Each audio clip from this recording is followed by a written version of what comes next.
Two cops stopped a black man on a quiet street, accusing him of a crime he didn't commit. They had no idea he was the state's chief prosecutor, ready to expose their lies and the system's corruption. What happened next shocked everyone. But let's start at the beginning.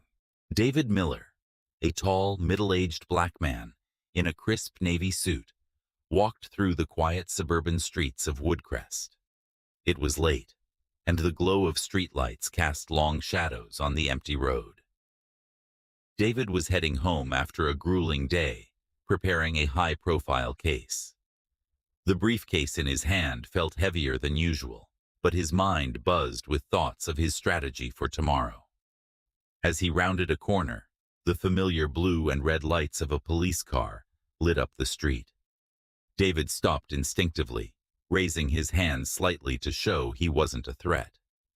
The cruiser pulled up alongside him, and two officers stepped out. "Evening," said Officer Barnes, a stout man in his 40s with a cynical smirk. "What are you doing out here this late?" "Walking home," David replied evenly, keeping his tone measured. "Is there a problem, officer?" Barnes exchanged a glance with his younger partner, Officer Grant, who looked hesitant. "Got a call about a burglary," Barnes said, folding his arms. "You fit the description." David blinked. "A burglary? I just left my office downtown. I'm a lawyer." Barnes chuckled humorlessly. "A lawyer, huh? What's in the briefcase then? Stolen goods?" Grant shifted uncomfortably but said nothing. "I can assure you," David said, "it's legal documents. You're welcome to see." Barnes snatched the briefcase without asking, ignoring David's protest. He opened it, rifling through neatly stacked papers. "Huh," Barnes said with mock surprise. "Looks like someone's trying a little too hard to look innocent." "This is harassment," David said, his voice firm. "I haven't done anything wrong." "That's for us to decide," Barnes snapped. "Turn around, hands behind your back." "On what grounds?" David demanded, his patience thinning. "You have no evidence." Barnes grabbed David roughly, cuffing him before he could finish. "Resisting an officer for starters," he growled. "Let's see what else we can add." Grant hesitated, then reached for his radio.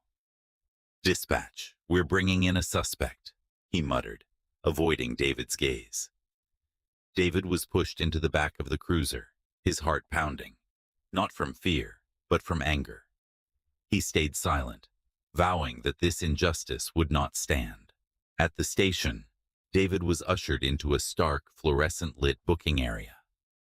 The air smelled of disinfectant and stale coffee, the distant hum of ringing phones and muffled voices adding to the oppressive atmosphere. Officer Barnes, his smirk as sharp as his condescension, took charge of processing David, while his younger partner, Grant, lingered uneasily by the door. David's belongings were stripped from him methodically. Wallet, phone, briefcase, each item catalogued with the carelessness of someone who had already made up their mind about him. As David was placed in a small, cold cell, with steel bars and peeling paint, Barnes began typing up the charges in the adjacent room. His report painted David as a dangerous criminal: burglary, resisting arrest, and possession of stolen property. The truth was irrelevant. Barnes crafted a narrative to justify his actions, embellishing every detail. Grant stood nearby, arms crossed, his jaw tight.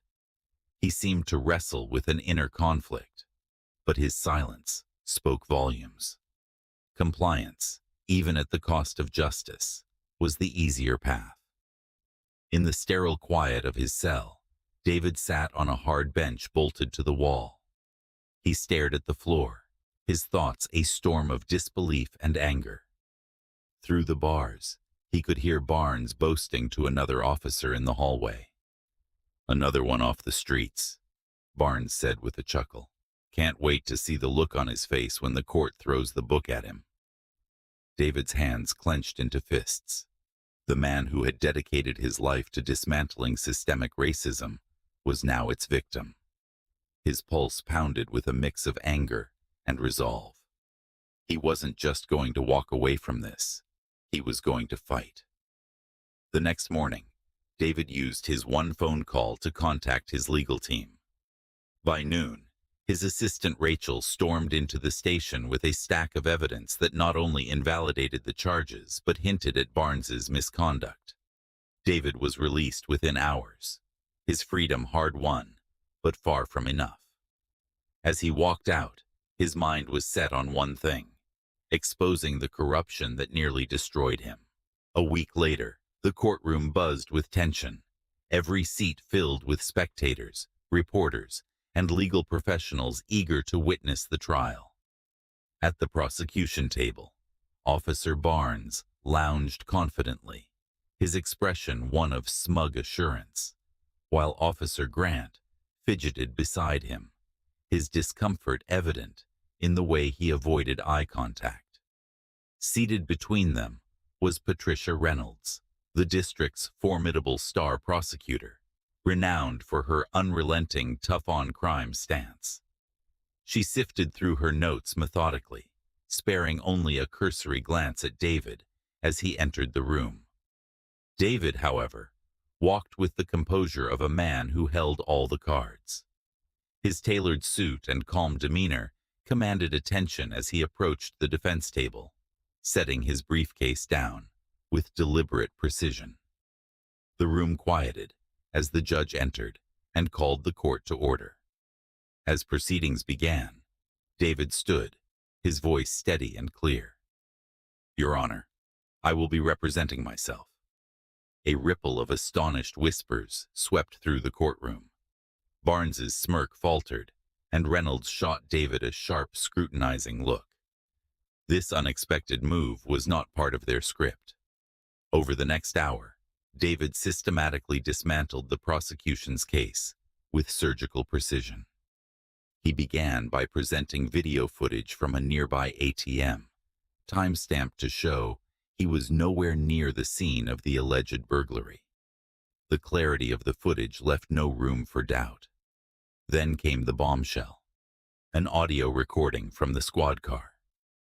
The courtroom held its collective breath as Barnes's voice played over the speakers, mocking David and admitting that no suspect even matched the alleged crime. Reynolds's objections came fast and furious, but each was overruled. The evidence was irrefutable. Finally, David called Officer Grant to the stand. The young officer hesitated, his hands trembling as he was sworn in. Under David's measured yet pointed questioning, Grant cracked. "It wasn't right," he admitted, his voice barely above a whisper. "There was no evidence. Barnes. He told me to make it look legitimate." The courtroom erupted in shock and murmurs. Barnes jumped to his feet, shouting, "He's lying." But the damage was done. The truth had shattered their facade, leaving only the wreckage of their lies behind. With the case crumbling, Reynolds abruptly requested a recess. But David wasn't done. He rose again, his voice steady. "Your Honor, there's one more piece of evidence I'd like to submit." He approached the bench, handing the judge a file. "This is my resume," David said, turning to face the room. "Before the officers arrested me without cause, before they fabricated charges, I was preparing for this week's trial. You see, I'm not just a lawyer. I'm the chief prosecutor of this state." Stunned silence filled the room. "And I will not stand for corruption," David continued, his voice rising. "Not in my office, not in my state, and certainly not from those sworn to uphold the law." Barnes paled, his bravado gone. Reynolds looked down, defeated. The judge called for order, and within minutes, the charges against David were dismissed. But the fallout was far from over. David filed a formal complaint against Barnes, leading to an internal investigation that uncovered years of misconduct. Barnes was stripped of his badge, and Grant, though complicit, cooperated fully, earning a second chance under probation. Weeks later, David stood at a podium outside the courthouse, addressing a crowd of reporters. "This isn't just about me," he said. "It's about a system that allows injustice to thrive. But together, we can change it." The crowd erupted in applause as David stepped back, a man vindicated, but not satisfied. His fight was far from over.